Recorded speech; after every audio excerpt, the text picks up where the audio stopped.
Now, onto the mind. Now the mind, we start off with the conscious mind, which some authorities say is associated with your left brain in the skull. And the conscious mind has many functions. And as you can see in the diagram, it has reason, it is responsible for intellect, imagination, your awareness, and choice. So you have 5 higher senses than your 5 physical senses. These are 5 mental senses. Whereas, as I showed you in the previous slide, the 5 senses are physical. Now again, to highlight, the world enters your eye or your ears or your nose or your mouth or your touch and proceeds to the back of the brain where they are converted into a thought, and the thought ends up into your conscious mind of the object or the person that you are looking at.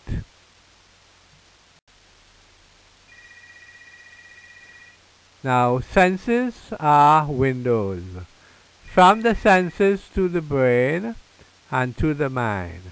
We will show you the process again. There are nerve fibers that convert energy vibration into a thought and deposit it into the conscious mind. So the total input into the conscious mind is received by this mind, and it records this information in the form of thoughts. It analyzes the thoughts using reason, intellect, imagination, awareness, and choice.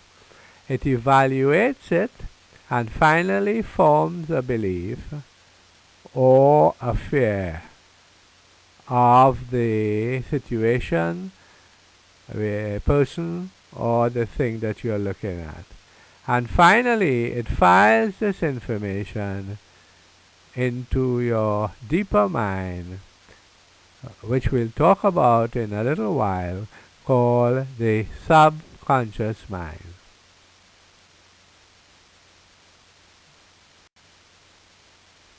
Now, these beliefs and fears are deposited, as I told you, into the subconscious mind. And this is all you need to know about the conscious mind.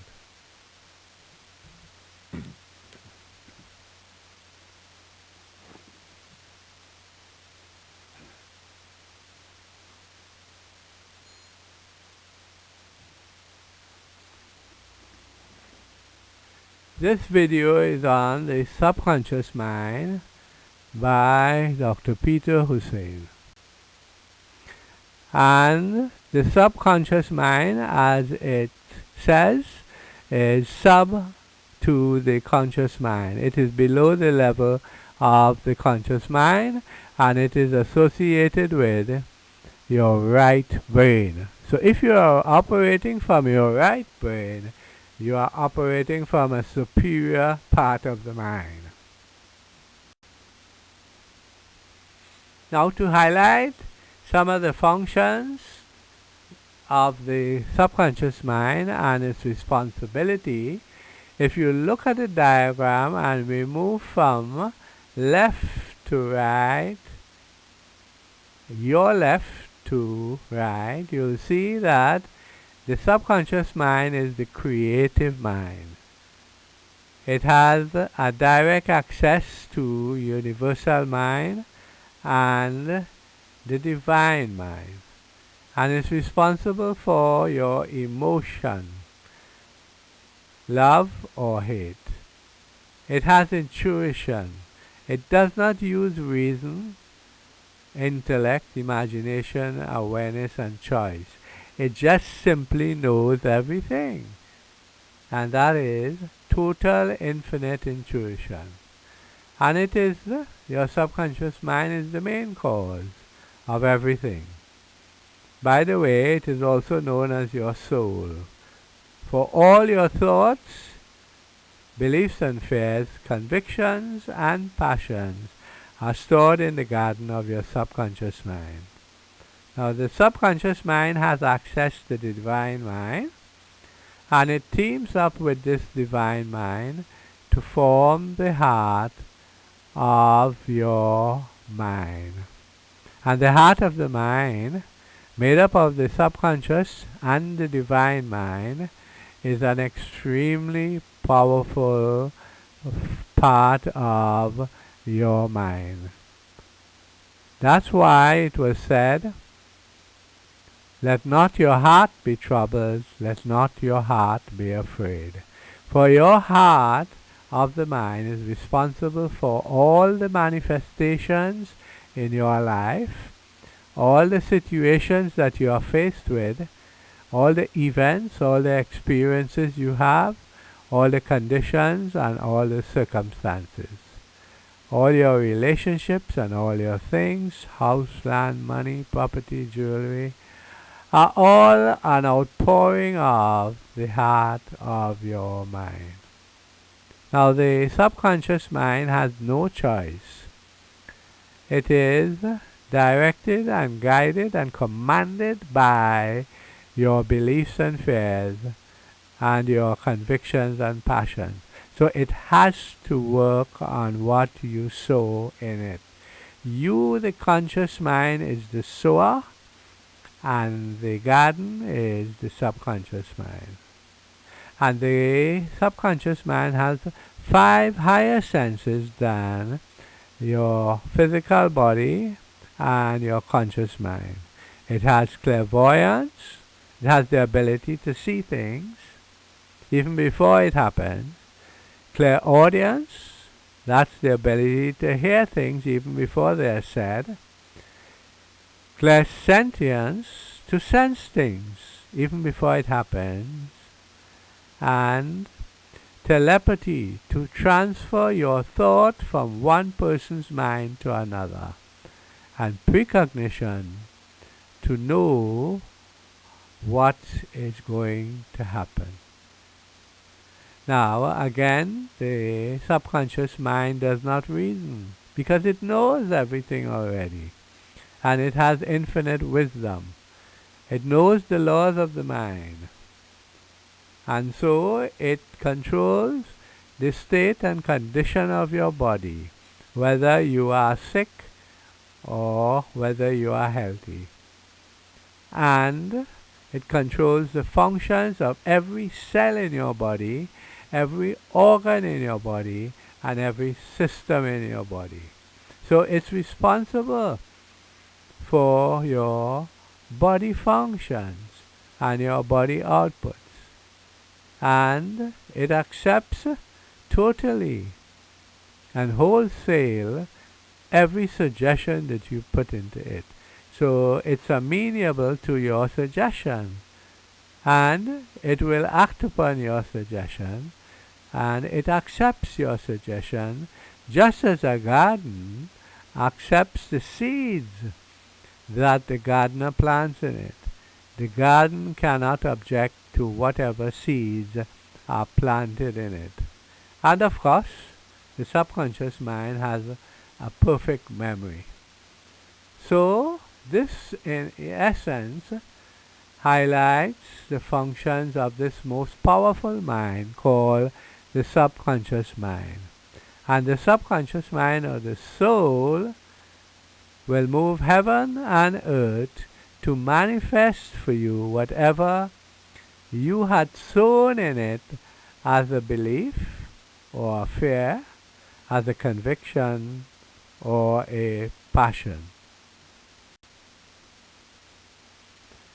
So, as I said before, it runs the world and runs you. It runs your mind, your body, and your nervous system, and it runs your life. So whatever happens in your life is a direct result as the law states, as you sow, so shall you reap.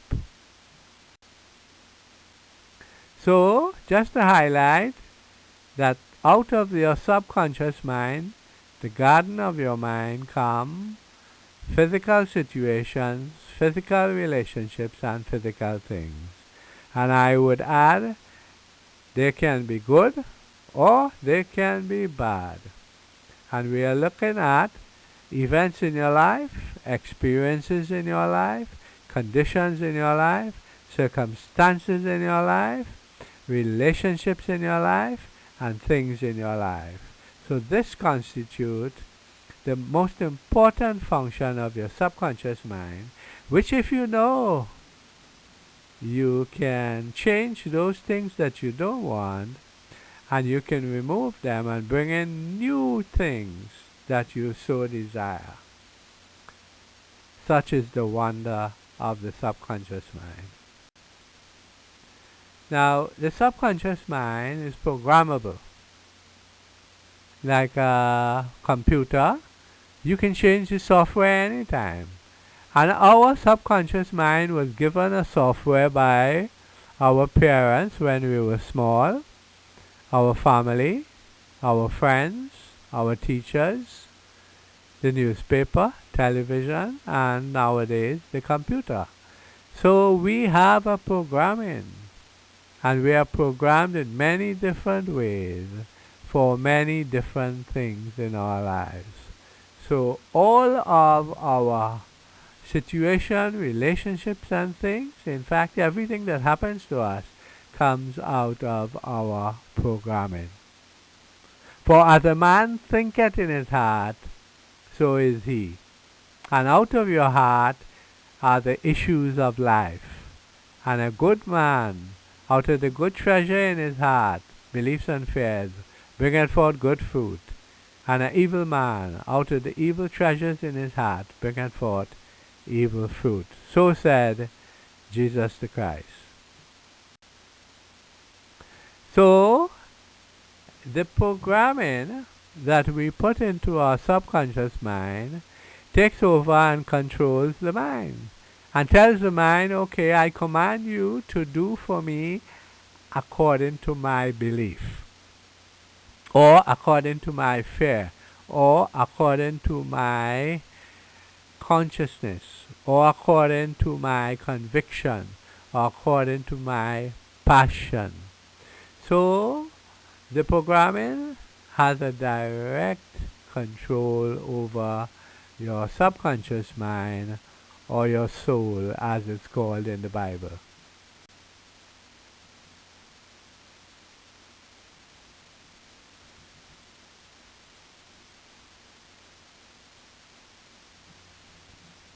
This now is a video on another part of the mind called the Divine Mind by Dr. Peter Hussein.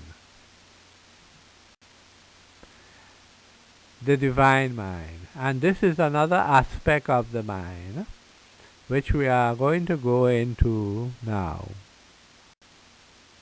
Now the Divine Mind is responsible for wisdom and infinite wisdom as that, intelligence, infinite intelligence.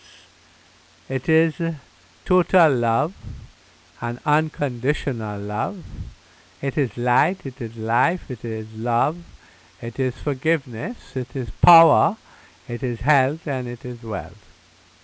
So the Divine Mind is wired to the mind of God, the mind of Christ. And this is why it was said that the mind of Christ should be in you, that you should think like the mind of Christ, and then you'll be operating from the level of the Divine Mind. Now this Divine Mind is forgiveness. It is life, it is wisdom, it is healing, it is faith, and it is miracles. So the Divine Mind is the mind also of the Holy Spirit. And it is your higher self or your true self. So it is actually who you are. And what this means is that you are the higher self. You are not the lower self, and you're not your body, you're not your nervous system, and you're not the mind, but you are the true self, the divine mind. That's the part that you are. Now, I had told you about the heart of the mind. And I also told you in a previous video about the heart of the mind. So this video is on the heart of the mind by Dr. Peter Hussein. Now, how did the heart of the mind operate as? It operates as the hub of the mind, the center, the mainframe. It is where all the action takes place. And it is in your solar plexus for education and teaching purposes. Now, the heart of the mind came about when the subconscious mind or the soul teams up with the divine mind. And together they form this formidable force called the heart of the mind. And so, if we search in the Bible about the heart, you will see so many things said about the heart, that out of your heart are the issues of life. The issues in your life comes out of your heart. And your beliefs and fears and convictions and passion all go into your heart. And he said, he warned you, let not your heart be troubled, and let not your heart be afraid. So this heart of the mind takes over the entire work and teams up with the soul, and together they control you. They take control over your thoughts, your words, your deeds, your very being, and takes control over the issues and your fruits in your life. So they manifest all your beliefs, good and bad. And the heart of the mind, again, reminding you, is the subconscious mind acting together with your divine mind. And they become a center, the hub of the entire mind. And it's a very powerful and forceful center of the entire mind.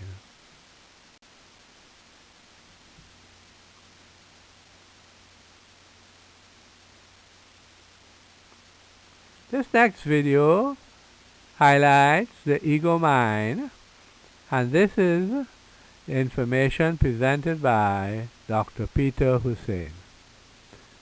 We move on now to the ego mind. The ego mind is, as I would like to highlight to you in the following slides, is the negative mind with inverted commas. Now the ego mind is called the false self. And remember, I told you the divine mind is called the true self. Now the ego mind constitutes doubt and fear, envy, jealousy, anger, bitterness, resentment, judging, condemning, and guilt. And of course all this leads to anxiety and depression. So the ego mind is the one that is called the false self. And it is a selfish self. So this is what is consuming mankind, and mankind is yet not aware of the ego mind, which is within them as well. So we go on to highlight to you, I have mentioned the different parts of the mind, and if you look at the parts of the mind we talk about, the conscious mind, the subconscious mind, the ego mind, and the divine mind. Now, it doesn't mean that you have four minds. What it means is that you have one mind with four parts. It's very much like a house, where you have one house that has four rooms. It's not four houses, it's one house, and each room has its own function. So to reiterate and to remind you, you have a conscious part of your mind, a subconscious part of your mind, a divine part of your mind, and an ego part of your mind. And to complete it, when the subconscious mind teams up with the divine mind, they both operate as the heart of the mind, heart of the entire mind. And this is where all the action takes place. As a reminder, you have a body with organs and 5 physical senses. You have a nervous system with a brain, spinal cord, and nerves. And you have the mind with the conscious mind, subconscious mind, divine mind, ego mind, and of course, the heart of the mind. And then we could say man is body, mind, and spirit. And of course, not to mention the nervous system.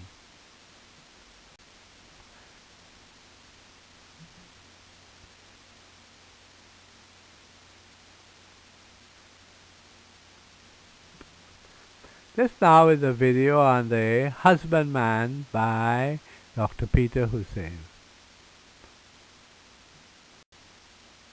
Now the husbandman, or the chooser as I prefer to call him.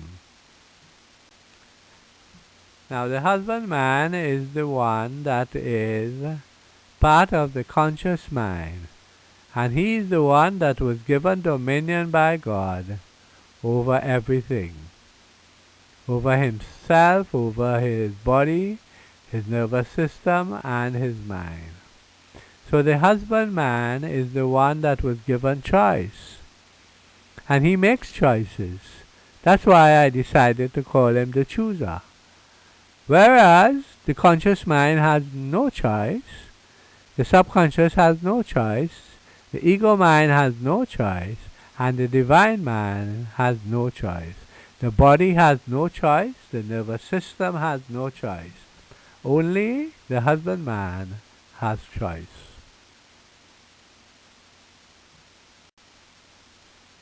Now the husbandman is supposed to be in charge. I told you he was given dominion. And he is like a watchman or a chooser. Now if we go to Isaiah chapter 56 verse 10, you will see Isaiah is saying that God's watchman has become ignorant, blind, dumb. He loves to sleep spiritually. He's greedy, he's selfish, he's gluttonous his own way, and he's a shepherd that does not understand his flock. So this is how Isaiah sees the husbandman. He has changed the name from husbandman, which Jesus used later on, and he had called him a watchman, for he's watching over his human machine. He's watching over his body, his nervous system, and his mind. So, this watchman was never taught that he is a watchman. He was never taught what he is supposed to be looking after. He was never taught the art of watching and controlling and choosing. Instead, he was told what to choose and what not to choose by the elements that influence us in the world. And this is what we call programming. Another names for the watchman and husbandman would be watchman, husbandman, chooser.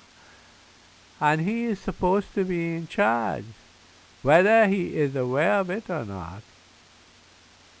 And if you look at the world today, do you still think he is knowledgeable about himself and about the different parts of the body, mind, and spirit? I doubt not, because then the state of this world would not be as it is, with robbery, rape, murder, violence, and fornication.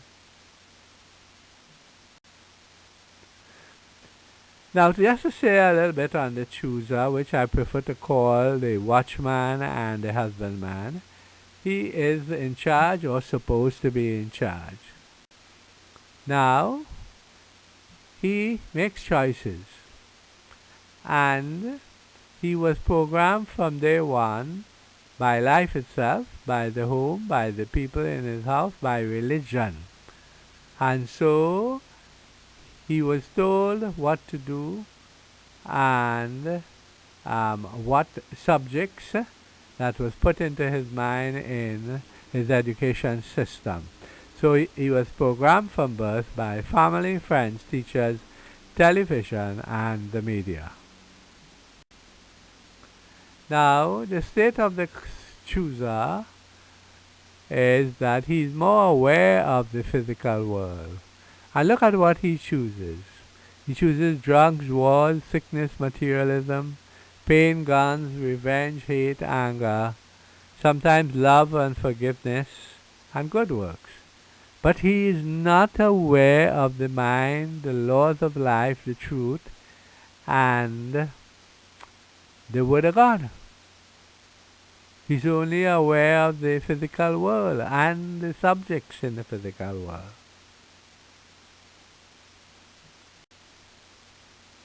Now, all programming is via the conscious mind, because the conscious mind is the one who sows into the garden of the subconscious mind. Now, the chooser is the one who is at fault. It is not your body that is the one at fault. It is not your nervous system. It is not your rest of the mind. It is the chooser, the watchman, or the husbandman. If he is influenced wrongly, he will deposit this into his conscious mind, and the conscious mind will accept the thought. If he is one, if the conscious mind is one who is not easily influenced, then he could object to whatever suggestion the husbandman is making. But eventually he's deceived, that is the husbandman, the chooser, where he's convinced and he's taken over and programmed. He's taught and he's targeted in a negative way.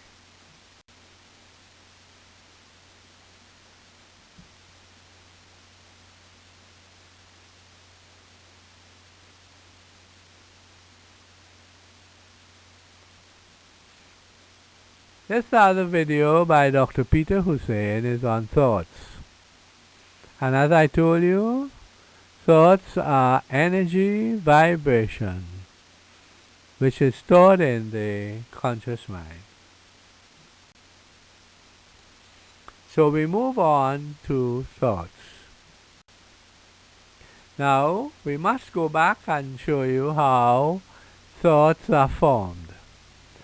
Information from your 5 physical senses allow energy vibration from the world to enter into your brain. And there in the brain they are converted into thought. And the thought enters your conscious mind. So that shows you 5 sources of information that enter your mind per day. So this just shows you the amount of thoughts coming in through your 5 physical senses. And just to highlight again how it's done, the energy from the world enters your eye, passes through the optic nerve to the back of the brain, and there they're converted into thoughts, and these thoughts enter your conscious mind. Right now, and then your conscious mind evaluates, reasons, forms an opinion, and develops a belief or a fear, a conviction or a passion from the thoughts that you have put in via your 5 physical senses. Now there is another source of information that comes into the mind, and that's from your imagination. But this does not come from outside of you like your 5 senses. This comes from within you. And if you can visualize, fantasize, daydream, meditate on things that you would like to think on, be they real in your life or imaginary, thoughts are formed from that. So your imagination, which is a feature of your conscious mind, also adds thoughts to your conscious mind.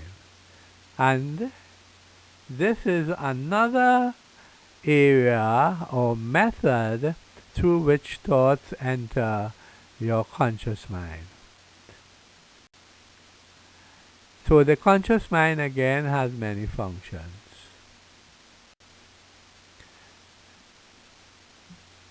Now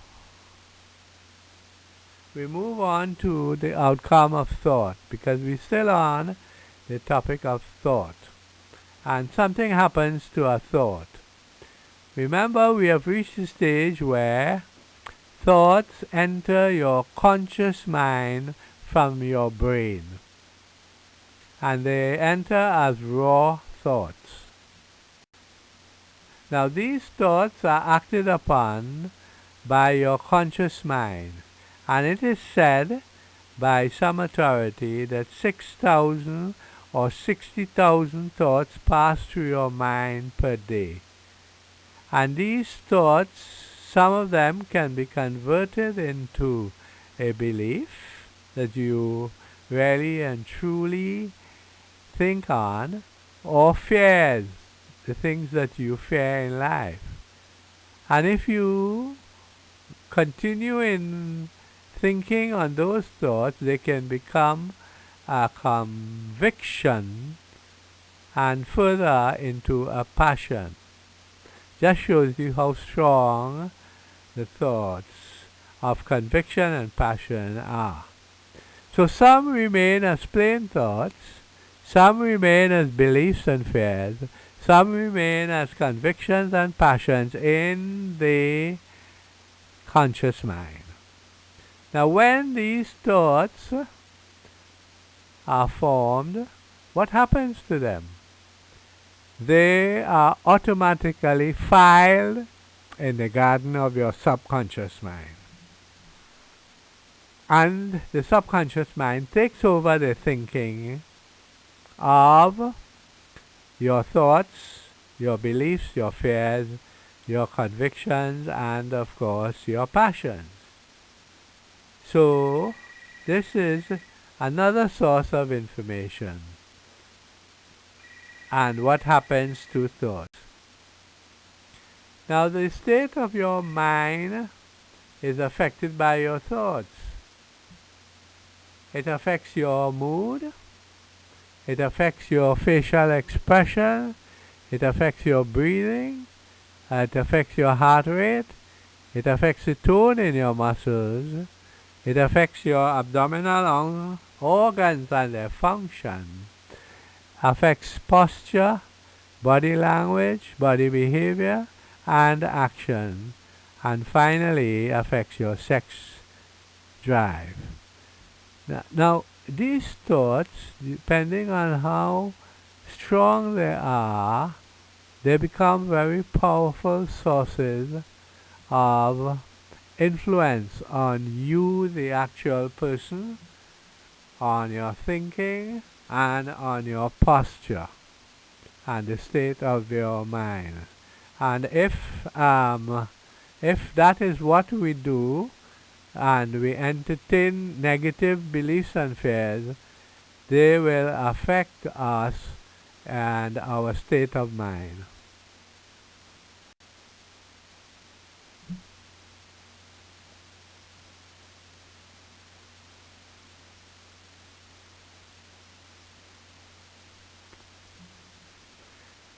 This is a video on Beliefs and Fears by Dr. Peter Hussein.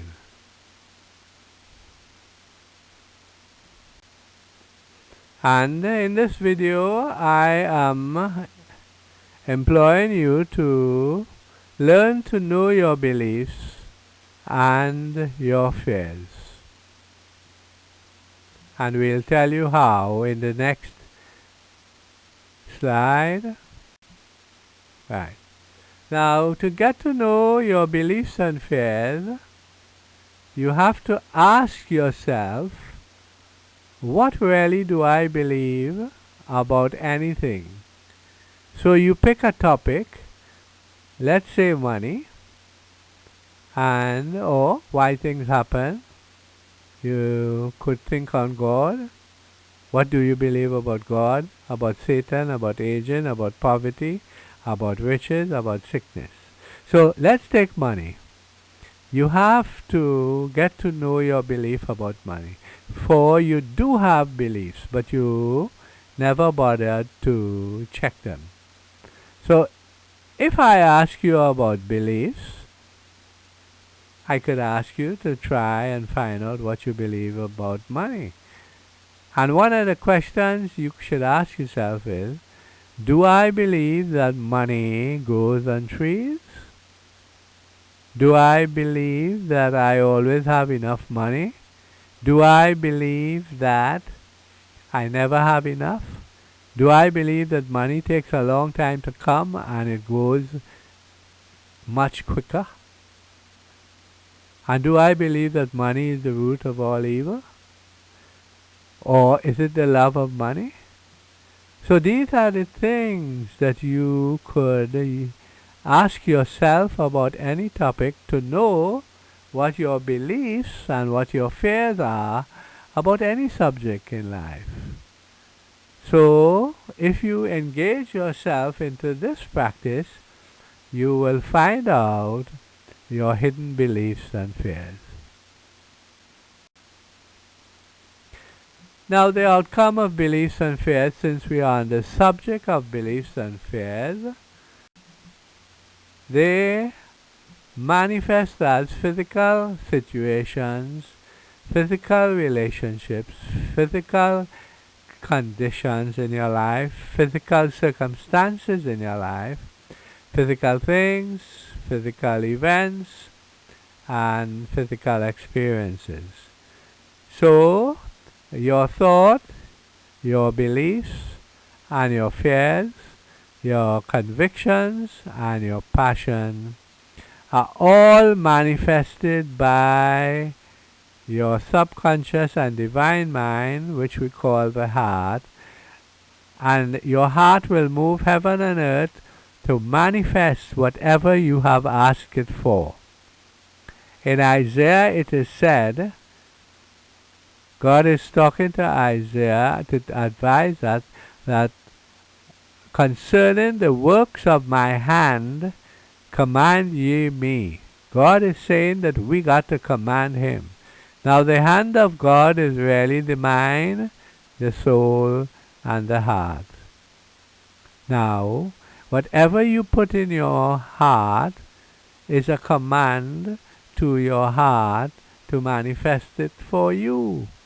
So you could manifest whatever you want, and you could change whatever you want once you can form a belief and deposit it into the heart of your mind.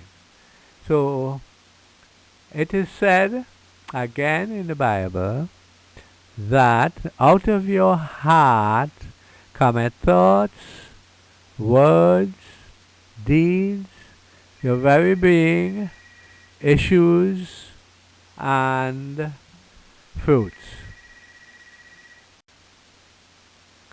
Now we go on to the power of beliefs, as we are already on beliefs. Now the powers of beliefs and fears, they are your known beliefs and fears or your unknown beliefs and fears. And if they are unknown, you can get to know them also by the conditions, the situations, the relationships and things that come into your life. Look at them and you will see. So the power of thought controls your life, your world, your body, your mind, your health, your safety, your happiness, your life hereafter, and your future. So that is the power of thought. Now, we get about 60,000 thoughts passing through our mind per day. And there was one American psychologist who said, man thinks his fate in life is unknown because the link is hidden. But his soul, the subconscious mind, already contains the events that shall befall it. And the events are but the actualization or manifestation of your thought. And whatever we ask ourselves for, the conscious mind asks the subconscious mind, it shall be done. And the event and the manifestation is exactly as you had asked it for. So this shows you the power of thought, power of beliefs, the power of fears, the power of convictions, and the power of passions.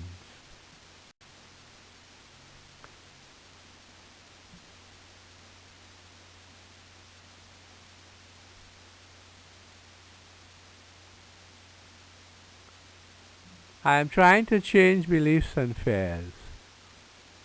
So, how can we go about it? Now, get to know your beliefs.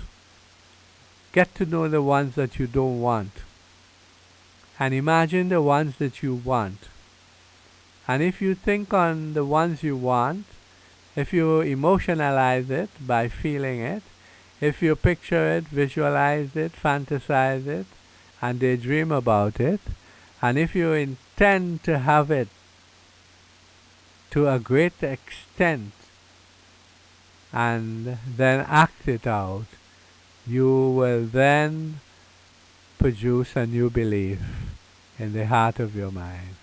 So think it, feel it, picture it, believe it, and act it. And have the intention to have it. I want it, I want nothing else. If you use this recipe, you will get what you want. Think on it.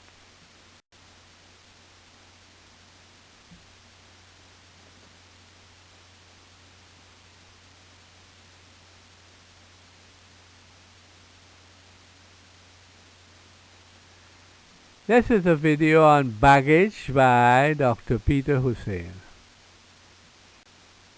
Now, baggage could be physical, mental, and spiritual. But the baggage I'm talking about is your thinking system, your belief system, your beliefs and your fears, your convictions and your passion. Now, we all gather baggage in life, in our mind, and it's invisible. And that baggage starts off by the choices that the husbandman makes.